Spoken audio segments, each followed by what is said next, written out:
एजाज साहब, सबको मेरा सलाम अदाब। नरेंद्र जी, माफी चाहूंगा अगर किसी का नाम नहीं लिया हो। सबसे पहले तो मैं आज के इस मौका पर मेरे भाई परवेज वफा साहब को पार्टी का प्रोविंशियल सदर यूथ का नामजद होने की मुबारकबाद देता हूं।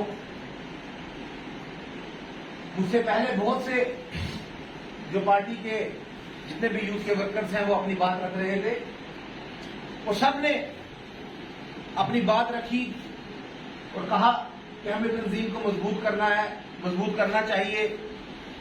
और अपने ख्यालात में उनकी एक बात मेरे को जो मेरे जहन में तब से खटक रही थी वो ये थी कि कहीं ना कहीं पे मैं उनकी बातों में थोड़ी सी मायूसी जरूर देख रहा था।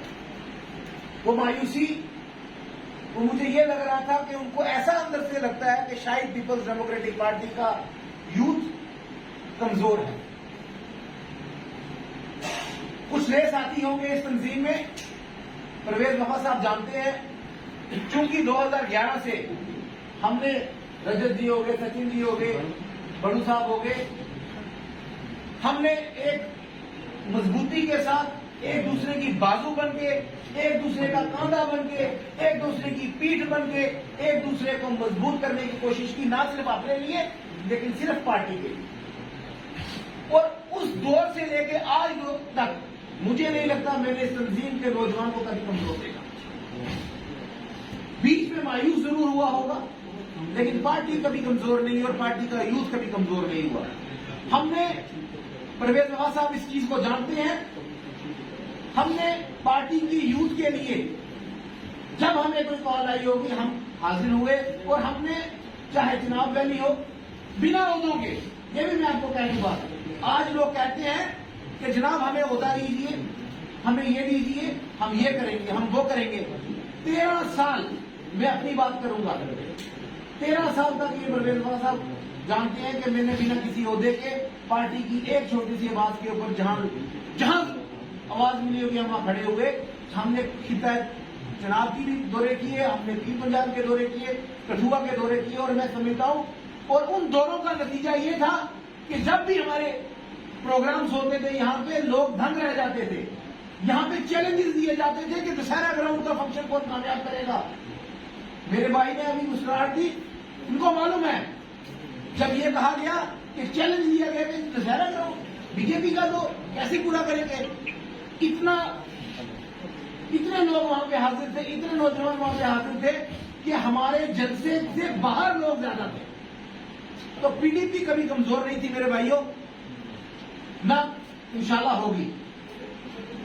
मायूसी कुछ लोगों को हुई होती है, वो अलग बात है। ये बहुत खुशी की बात है मेरे लिए। मैं समझता हूं कि हमारे भाई परवेज वफा ने एक फैसला लिया, एक इनिशिएटिव लिया कि हमने मुलाकात जो एक दूसरे के साथ कहते हैं कम्युनिकेशन जो गैप होता है ना, वो दूरियां बनाता है। हमारा जो कम्युनिकेशन गैप जो है वो कम किया है। हम मिल रहे हैं, बैठ रहे हैं। मैं यकीन से कह सकता हूं पार्टी का काफिला बहुत ज्यादा बड़ा होगा।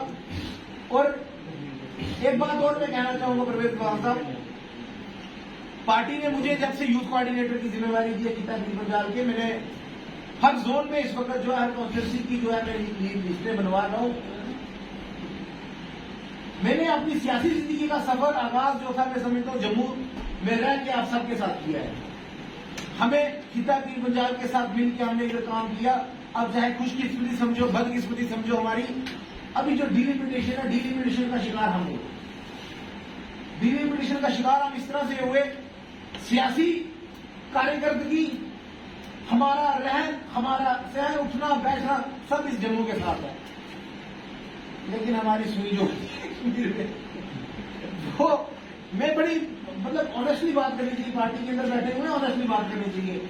अब इस वक्त हमारे लिए थोड़ी सी ये भी एक मुश्किलात है, क्योंकि पार्लियामेंट्री सीट वहां जुड़ने से वो थोड़ा सा हमें वहां के साथ मिलिंग कर दिया। हमारा हेड ऑफिस अब वहां बना दिया हुआ है पीर पंजाब का। लेकिन फिर भी मैं आपको यकीन दिलाता हूं, आपने मुझे जब भी कहा होगा इंशाल्लाह